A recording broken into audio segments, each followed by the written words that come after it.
Hello everyone, it's Jen. Welcome back to another project for Heffy Doodle. Today I'm creating a quick and easy shadow box card. So for my supplies today, I'm using the You Go Gull stamp set. I'm using the Breaking Waves border dies and then the big shadow box die, which was part of the newest release for Heffy Doodle. So I'm going to show you here all the different pieces. So for the main compartment, you'll need 2 of these die cut out of your cardstock. I've gone ahead and cut everything out of some white 120-pound cardstock. I like to do this just so I can see how everything goes together.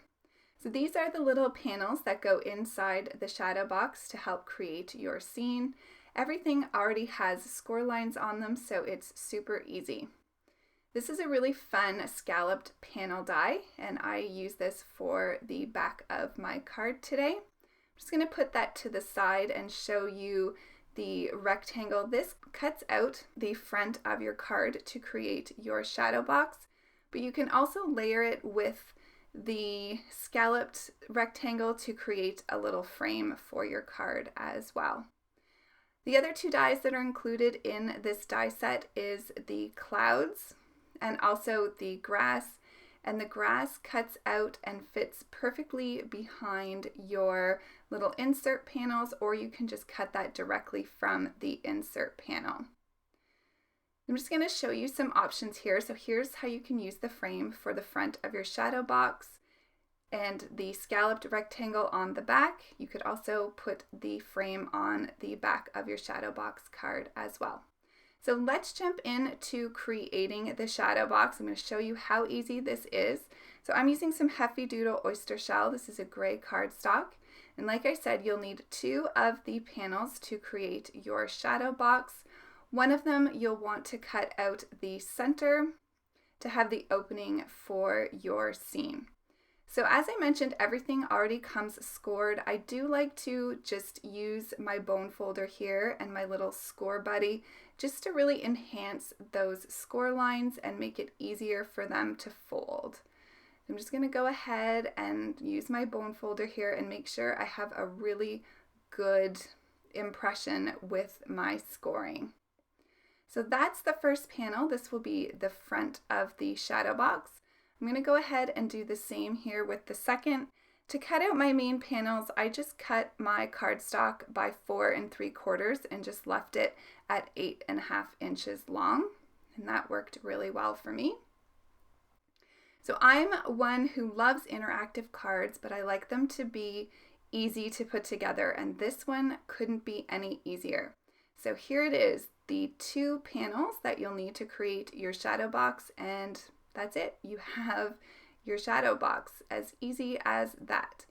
So I'm going to go ahead and I'm going to cut down this one side here. This will be the one to the front, and I just like to trim that off a little bit just so that it doesn't peek through that window. So now that I have that trimmed, I'm going to add some strong adhesive here. So you could use score tape or any double-sided adhesive. I happen to be using one from scrapbook.com. You could also use some heavy-duty red line tape as well, or if you have a good liquid adhesive that has a strong hold, that will work fine as well. So I just went ahead and just pressed that in with my bone folder just to ensure my adhesive was good and tacked down. Then I'm going to fold this panel on top of itself. I find this the easiest way to adhere this front panel, and I'll just line up that edge of the front panel with the score line, and easy peasy, our first side is put together. Now I'm not going to adhere the second side just yet. I'm going to show you how to create the inside. So I'm going to use my insert panels here, and I cut these panels down by 4 1/4, and again just left them at 8.5 inches, and I can use this multiple times.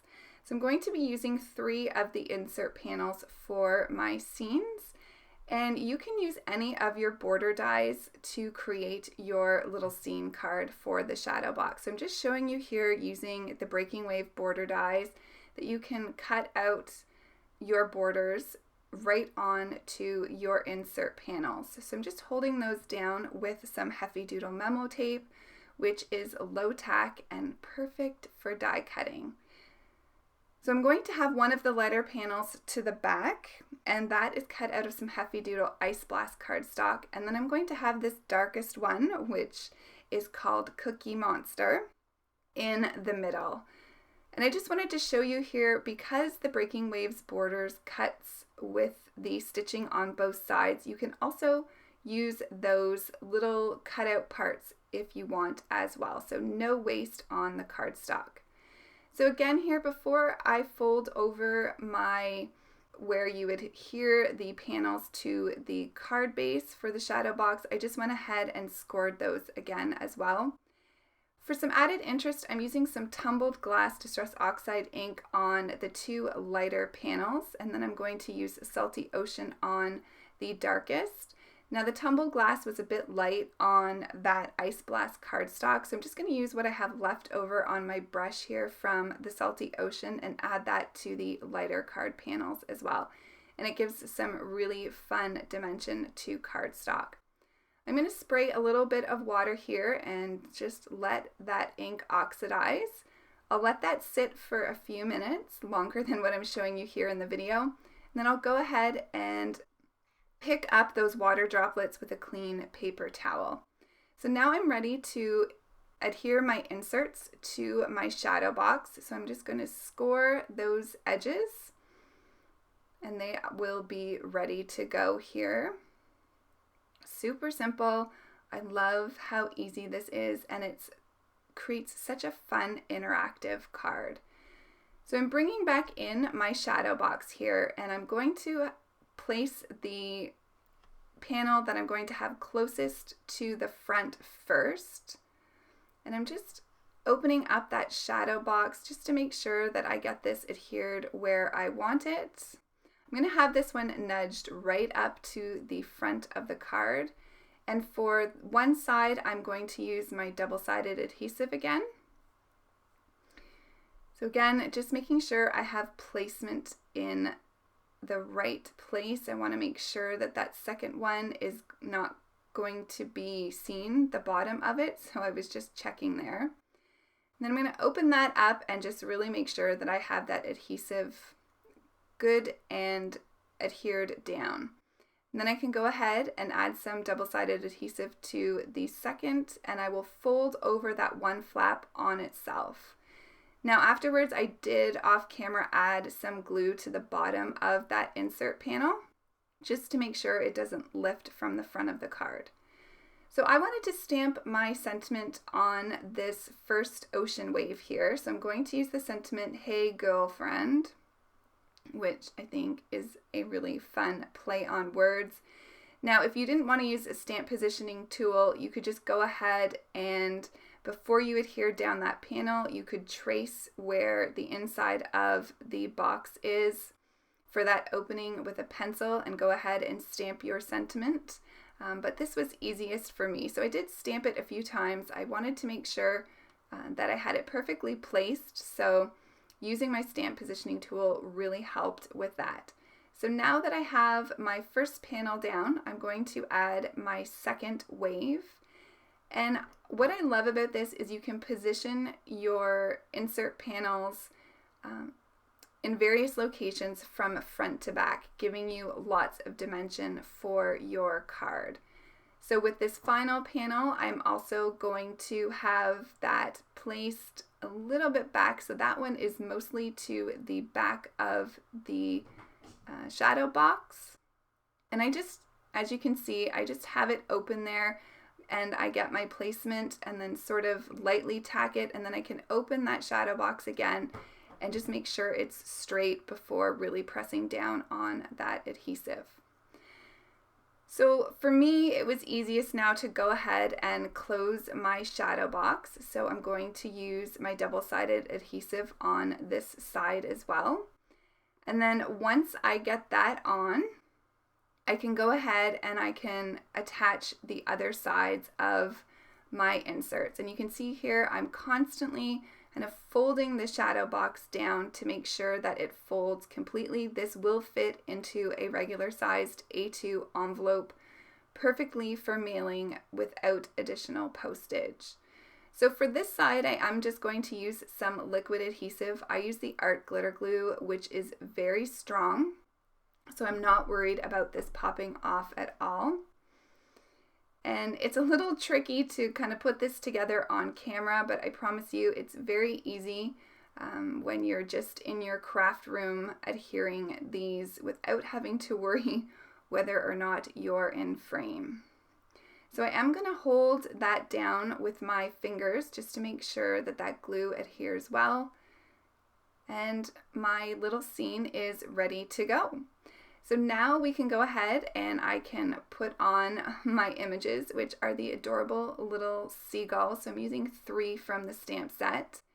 I didn't have the video capture the coloring today just because I wanted to focus on putting the shadow box together. But I do have a color map at the end of the video, and it is available on the Heffy Doodle corresponding blog post, so you can see what colors I used. I did color these up with Copic markers. So these were really simple to add because I had their feet underneath the waves. If you're using an image and you want most of it shown, you can just add a little bit of acetate or packaging to have at the bottom to adhere to your panels. I decided to use the cloudy borders that come in the big shadow box die set. I just layered them up twice.